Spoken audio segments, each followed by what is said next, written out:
A lista de Furnas é um caixa 2 que os tucanos fizeram no ano de 2002. Esse caixa 2 recebia dinheiro de diversas empresas que forneciam material e faziam serviço para Furnas. A lista de Furnas, na verdade, é um relatório apresentado pelo Dimas Fabiano Toledo do que ele conseguiu arrecadar em Furnas e para onde ele destinou. Dimas Toledo, ele foi diretor de engenharia, diretor de construção e planejamento da Furnas. Ele era politicamente sustentado pelos políticos de Minas Gerais e o Aécio, quando foi assumindo o protagonismo de Minas, passou a ser o padrinho político dele. Eles montaram então uma caixinha e com base nesse caixa as campanhas tucanas recebiam recursos. Segundo Dimas Toledo, repito, ele que assina a lista vai demonstrando quais as empresas entregaram dinheiro e quais os políticos que receberam. Todos esses políticos eram da base do governo Fernando Henrique Cardoso. Todos. Não tem nenhum da oposição, não tem nenhum de outro partido que não fosse um partido que dava na época sustentação ao Fernando Henrique. Os que mais receberam foram Aécio Neves, José Serra e Geraldo Alckmin, que eram candidatos aos cargos majoritários de governos do Estado, Minas Gerais e São Paulo, e Presidência da República.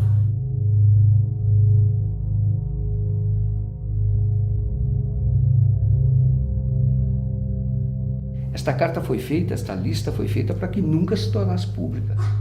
Tá? Era apenas como um instrumento de pressão, de chantagem. E o que ele pediu que você fizesse com a lista? Que eu entregasse a lista que eu entreguei à Polícia Federal, ela veio no envelope lacrado que pertencia ao Aécio. Era diretamente para entregar ao Aécio. Assim como ele mandou uma pós-Heredo, tinha uma lista pós-Heredo, tinha uma lista, ele entregou uma lista para o Daré entregar ao Alckmin. Eu acho que 4 ou 5 listas que ele tinha feito. Ela foi usada para que esta lista fosse entregue a alguns políticos que pudessem interferir no governo do Lula, que estava começando, e que esta pessoa que assina a lista, que é o Dimas Toledo, pudesse permanecer em Furnas, assim como pudesse permanecer em Furnas o pai do Aécio Neves. E é o seguinte, assinou, ele fez a lista porque sentiu no momento que ele ia perder o cargo. Porque o cargo dele era um cargo de confiança e o cargo dele pertencia ao PTB. E o PTB já tinha diretor para ficar no cargo dele. E ele precisava, porque tinha muito acordo com as grandes empreiteiras, né? Que é onde corre dinheiro, é o canteiro de obras, né? Onde se compra tudo e faz tudo e fatura tudo, né? Nas questões que envolvem Furnas, o senhor poderia relatar sinteticamente este caso que o senhor recebeu a informação do diretor Dimas? Tratado o assunto com o presidente Lula, nós levamos o currículo à ministra Dilma, a senhora Sandra Cabral, que faz a seleção dos currículos na Casa Civil, e ao ministro José Dirceu, 3 cópias. O currículo começou a transitar. Todo mundo dizia que era um técnico espetacular, um grande nome para substituir o doutor Dimas. Mas a coisa não evoluía. Uma pressão grande de vários deputados sobre mim, sobre o ministro Valfrido. Não tira o Dimas, não tira o Dimas. E eu percebi que o próprio ministro Zé Dirceu não queria tirar. Toda hora a gente fica dizendo que tem muita pressão, tem pressão do Aécio, tem pressão do Papa, de gente lá de Roma. Quando houve o enterro do Papa, gente que está em Roma pressionou. Eu entendi claramente que era o ex-presidente Itamar Franco, para não tirar. Então, nessa data, o presidente Lula já sabia que tinha alguma coisa errada em Furnas?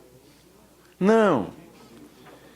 Ele queria, desde o início, em janeiro, ele queria tirar o doutor Dimas, só um instantinho, porque o doutor Dimas só prestigiava o Aécio. O Aécio era o sustentáculo político do Dimas. O Aécio tinha sido presidente da Câmara dos Deputados e ele é quem dava a sustentação política ao Dimas. Ele era o padrinho político do Dimas, numa tradição que vem de Minas Gerais. Furnas foi criada em Minas Gerais E sempre quem deu sustentação à diretoria de Furnas foram os políticos de Minas Gerais. Eu levei para o Zé Dirceu o nome do Dimas Toledo, que continuasse na diretoria de Furnas. Ele usou até uma expressão comigo, falou, o Dimas não, porque o Dimas, se entrar em Furnas e colocar ele de porteiro, ele vai mandar em Furnas. Ele até é uma pessoa que já está lá há 34 anos, é uma indicação que sempre foi do Aécio. Passado um mês e meio, ele me chamou, falou, qual é a sua relação com o Dimas Toledo?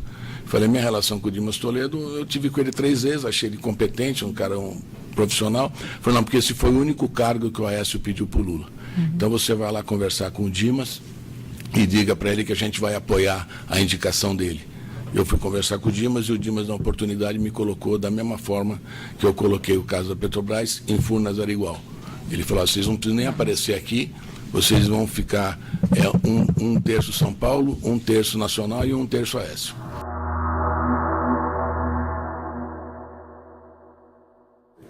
Onde que o Aécio aparece nessa lista? Em que circunstâncias? Ele aparece como beneficiário e aparece como autor intelectual de tudo. Porque o Dimas, que fez a lista de Furnas, foi colocado por ele, indicado por ele. O pai dele era membro do Conselho de Administração de Furnas. O Aécio não foi só beneficiado na lista de Furnas, ele é o autor intelectual de tudo que aconteceu em Furnas. Porque quem indicou o Dimas foi o Aécio. O grande organizador dessa estrutura criminosa toda chama-se Aécio Neves da Cunha. Ele que arquitetou tudo isso. A relação do Aécio com a lista é não apenas de receptor, mas também de organizador, através de sua campanha, do Caixa 2 e distribuição disso nacionalmente, onde vão entrar políticos do PSDB, como já disse, de São Paulo, mas também do Rio de Janeiro, da Bahia, de toda parte do Brasil.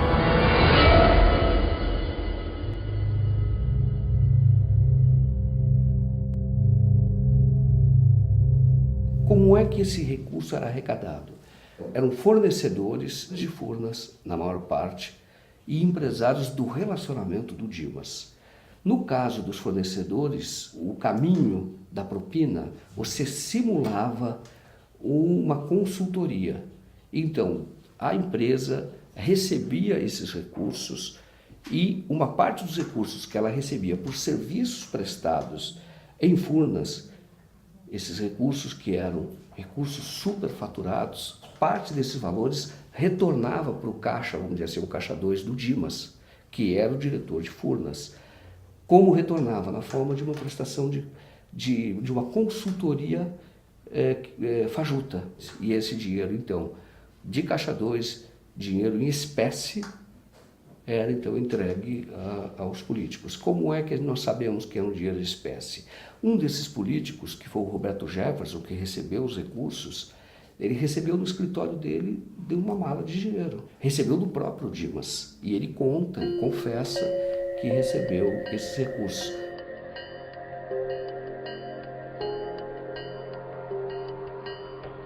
Outro é um deputado estadual, presidente da Assembleia de Minas Gerais, Antônio Júlio, que recebeu, também disse que recebeu os recursos em espécie do Dimas Toledo, que é de Minas Gerais.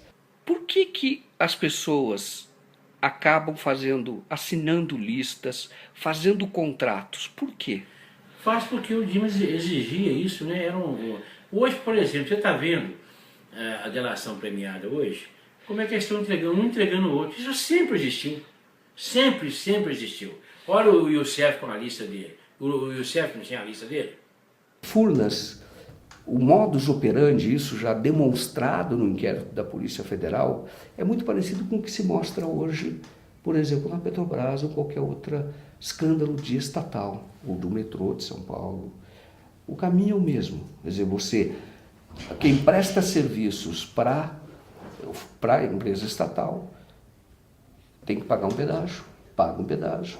Este pedágio ele é feito na forma de consultoria.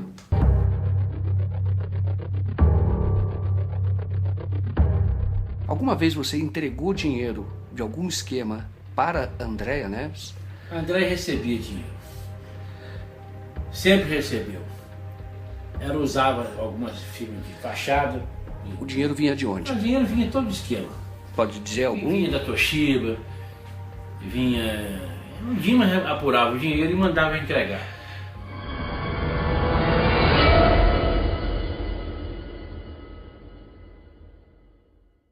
E onde você entregou esse dinheiro? Você pode dizer as circunstâncias? Uma vez foi num posto de gasolina.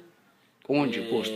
Na Rua do Ouro ali, na Rua do Ouro. Tinha um posto de gasolina, nem sei se tem um posto. Como é que entrega? Como é que é isso? Eu não entendo. A pessoa vai, marca e fica no carro, a gente vai, abre o capô, vai lá e põe a bolsa com dinheiro. Porta-mala? Porta-mala. E quem estava no volante? Sempre tem motorista, né? Mas a Andréia estava no carro? Ela estava no carro, atrás do carro. E você nem chega a falar com ela? Não chega não. O que acontece? Ela para no posto e você para atrás? Para atrás e faz a entrega, né? Você fez isso? Fiz já umas 4 vezes para ela. Entregou dinheiro para ela? Entreguei. Valor de quanto, você sabe? Uma vez foi 2.500.000, tudo em nota de 100 contado, e já vinha tudo, um monte de horaria, né? Outra vez mais ou menos 600.000, teve uma outra que foi 200 e poucos mil reais, e assim vai. Você tem condição de provar o que você fala? O que eu falo, tudo foi documentado. Tudo meu foi documentado.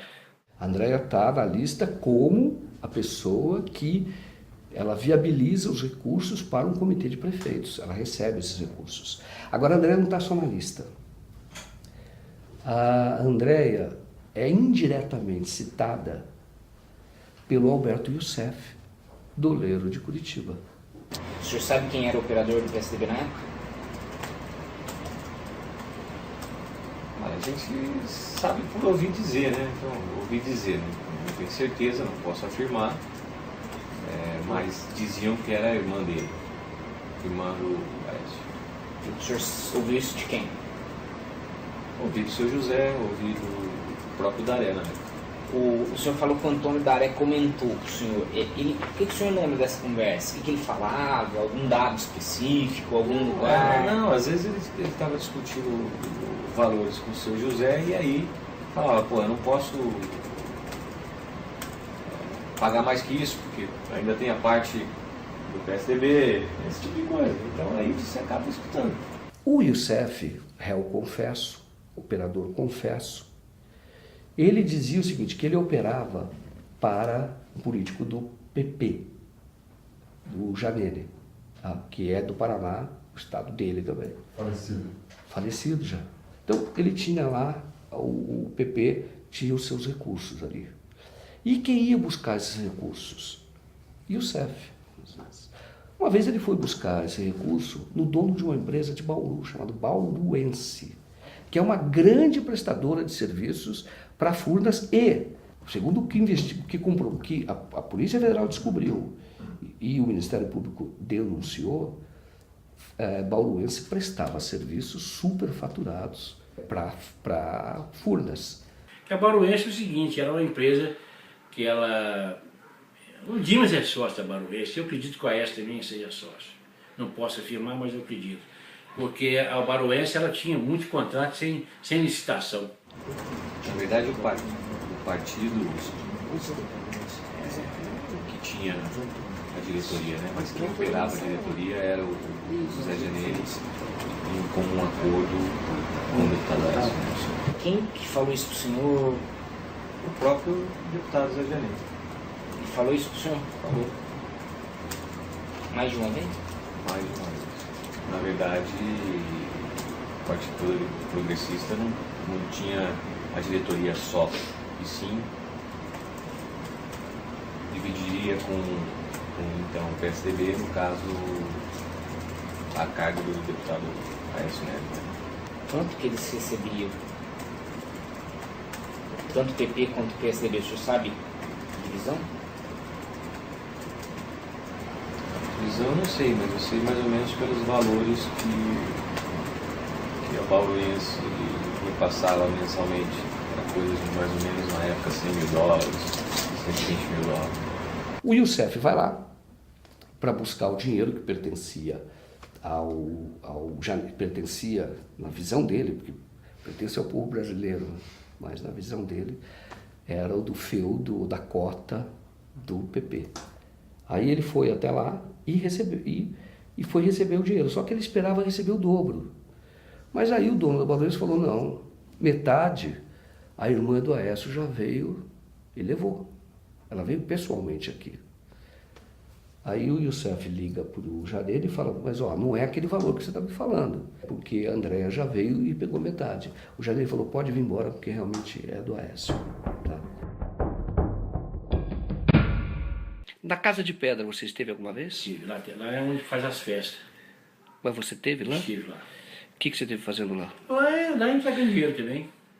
Você lembra de quem era o dinheiro e para quem era? O dinheiro era para entregar para o Aécio.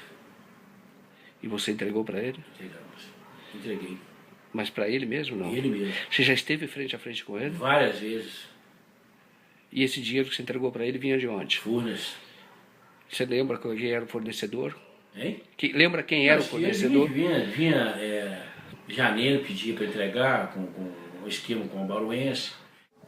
Nós estamos em Bauru, nesta casa aqui, morava Ayrton Daré, dono da Bauruense. Nesta casa, segundo Nilton Monteiro, que era operador em Furnas, eram distribuídos recursos de propina, dinheiro desviado de Furnas. Você esteve na casa do Daré, que é o dono da Bauruense? Estive lá em Bauru.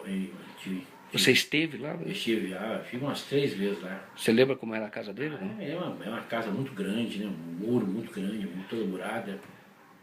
Aí você foi lá e entregou dinheiro? Eu peguei dinheiro lá, entregar não, lá eu pegava o dinheiro. E levava para quê? Levou para quê? Eu entregava pro esquema, né? O Dimas determinava, eu fazia as entregas.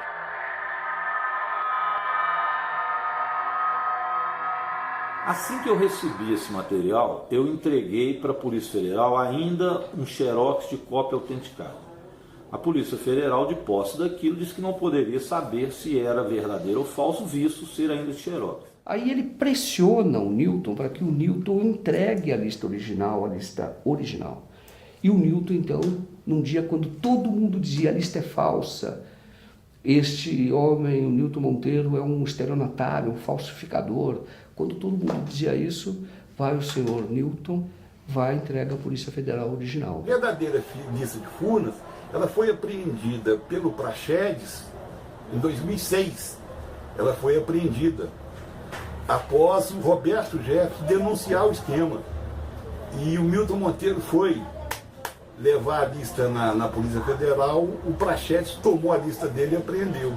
Esta lista foi entregue por Nilton Monteiro na sede da Polícia Federal aqui em Minas Gerais e depois de mais ou menos um mês, feito o exame grafotécnico, a Polícia Federal detectou então que ela era verdadeira e autêntica. A assinatura é do Dimas, o documento foi impresso, todas as folhas na mesma impressora, tem lá a mesma marquinha das impressoras, então não tem nenhum sinal de adulteração, então não há dúvida de que a lista era verdadeira. A estrutura policial de Minas Gerais a serviço do PSDB simulou a existência de outras listas que eram falsas. Realmente as outras eram falsas, mas foi falsificado por eles.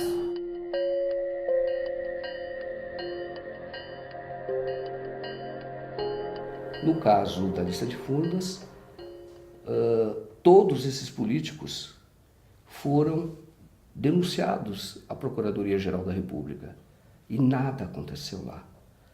Da Procuradoria-Geral da República se desmembrou por um inquérito envolvendo os empresários e pessoas que não tinham foro privilegiado. A procuradora Andréia Baião, que fez a denúncia, ela foi promovida, entre aspas, logo em seguida.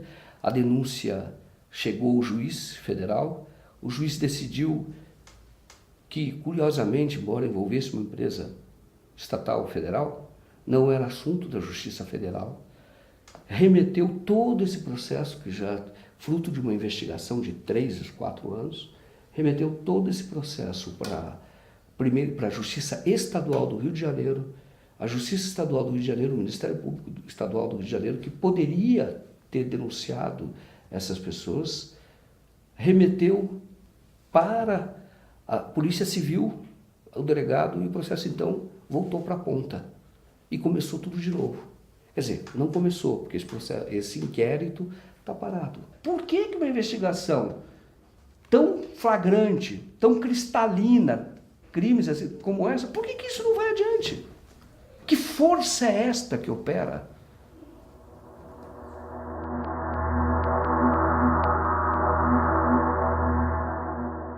Na época em que o Aécio se prepara para disputar a eleição, em 2014 para presidente, ele já estava circulando, já estava com a pré-campanha dele na rua. Você tem, alguns meses antes, você tem o Nilton Monteiro preso. Nilton Monteiro é quem conseguiu essa lista e entregou o original à Polícia Federal. Foi muito perseguido.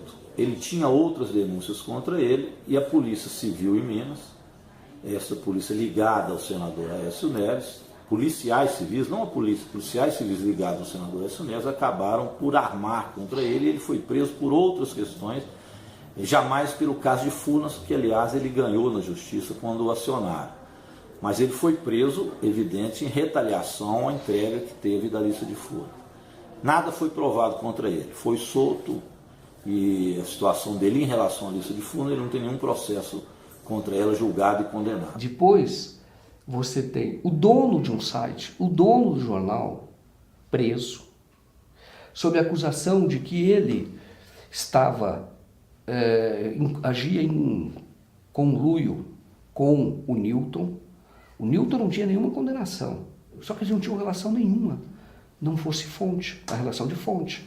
A prisão do Marco Aurélio foi uma coisa assim, absurda, porque não havia denúncia contra ele, nunca se comprovou nada contra ele. Ele foi, o que se falava informalmente, é que ele faria parte de uma quadrilha que estava forjando documentos. Essa história de forjar documentos é mentira, pelo seguinte, o Novo Jornal tinha até uma estética conservadora, você olhava um site como outro qualquer, mas se você olhasse as matérias, era uma matéria, em geral, reportagens bem feitas, aprofundadas, com muita fonte, mas no final vinha novidade, vinham PDFs, né, pendurados na matéria, comprovando com documentação tudo que estava sendo dito. Por exemplo, a primeira vez que eu vi, né, a lista de Furnas na íntegra foi no Novo Jornal. Falaram que eu participava, nas condições de relações públicas, de uma quadrilha, que essa quadrilha era chefiada por Nilton Monteiro. Por que eles falaram isso? Porque eu defendi o Nilton Monteiro não como pessoa, defendi o Nilton Monteiro como quem tinha denunciado a lista de Furnas, o Mensalão Tucano, porque eu naquela época sabia que era tudo verdade, que eu tinha acesso a tudo. O Carone é uma covardia ainda maior. O caso do Carone, ele é jornalista, ele tinha um jornal, que era o Novo Jornal, que é um site eletrônico. E ele publicava matérias que não interessavam, ou não era do gosto do senador Aécio Neves. Com base nisso, eles enquadraram o Carone como se ele fosse chefe de uma, como se ele fosse membro de uma quadrilha e seria relações públicas da quadrilha. Ou seja, um jornalista publica no site dele matérias e é considerado relações públicas de uma quadrilha que eles inventaram a partir do Nilton Monteiro. Com base nisso, deixaram ele preso durante todo o período da campanha eleitoral, para que ele não dissesse outras coisas que sabia do senador Aécio Neves. Ele ficou preso até o PSDB perder as eleições em Minas, está solto, nada foi comprovado contra ele, mas foi extremamente perseguido. Você ficou preso realmente durante o período de campanha? Da eleição, Durante o período de campanha. Fiquei 9 meses e 20 dias. O que te aconteceu lá? Não é bom comentar não, é muito triste, é uma coisa desagradável. Os 3 últimos meses eu fiquei em isolamento absoluto. A minha relação lá, embora não possa reclamar dos detentos, meus colegas, né? Hoje eu tenho, além de identidade, eu tenho o Infopeng, que é a identidade do preso, né? Eles me trataram muito bem, me protegeram muito, sabiam que a coisa era política. Os próprios agentes sabiam que a coisa era política, tentavam me proteger, mas a direção não deixava.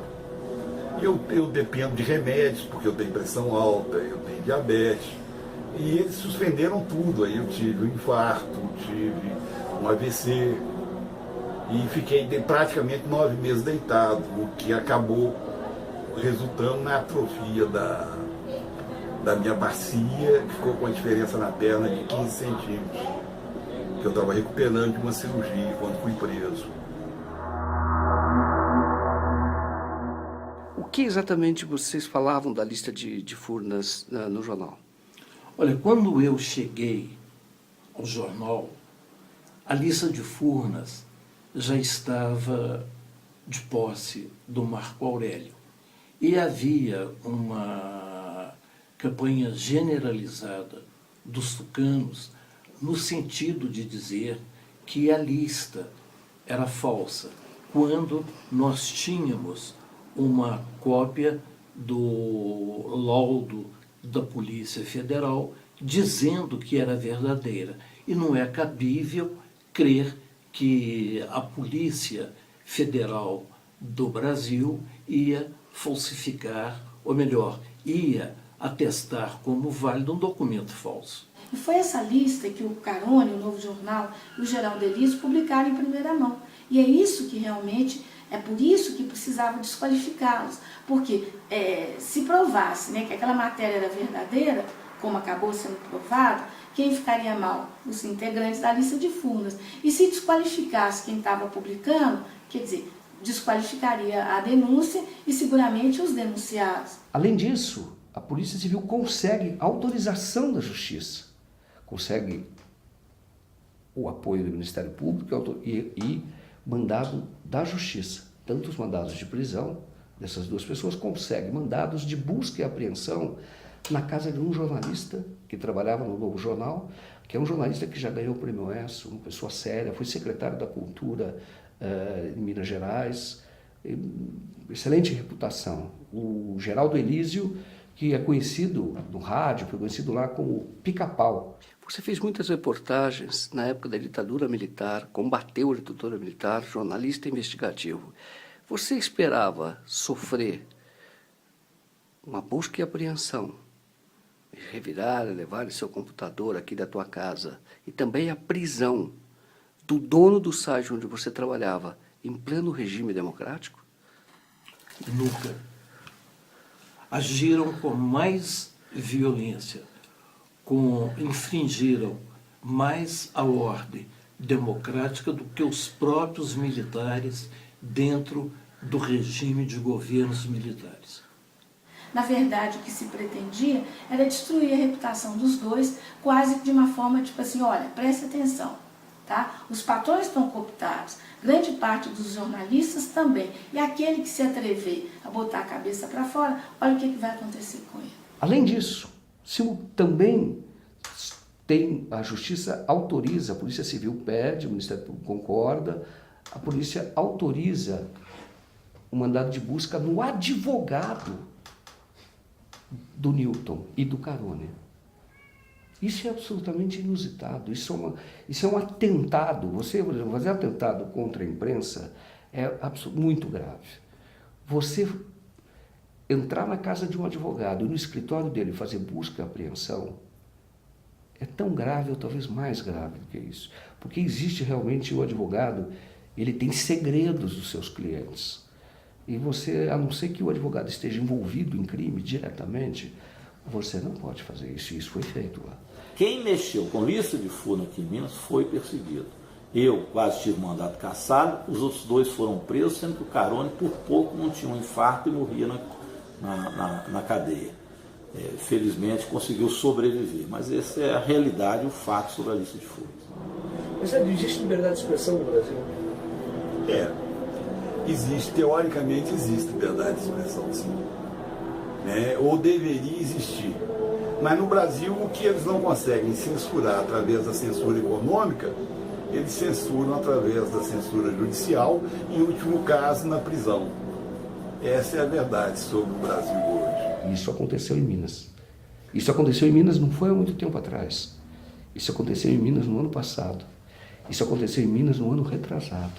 Faz muito pouco tempo.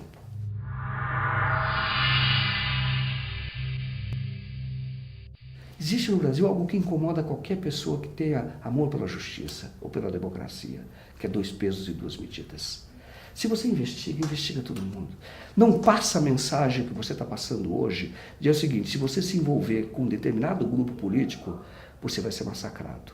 E se você se envolver com outro grupo político, você será poupado. Isso vai destruir a democracia no Brasil.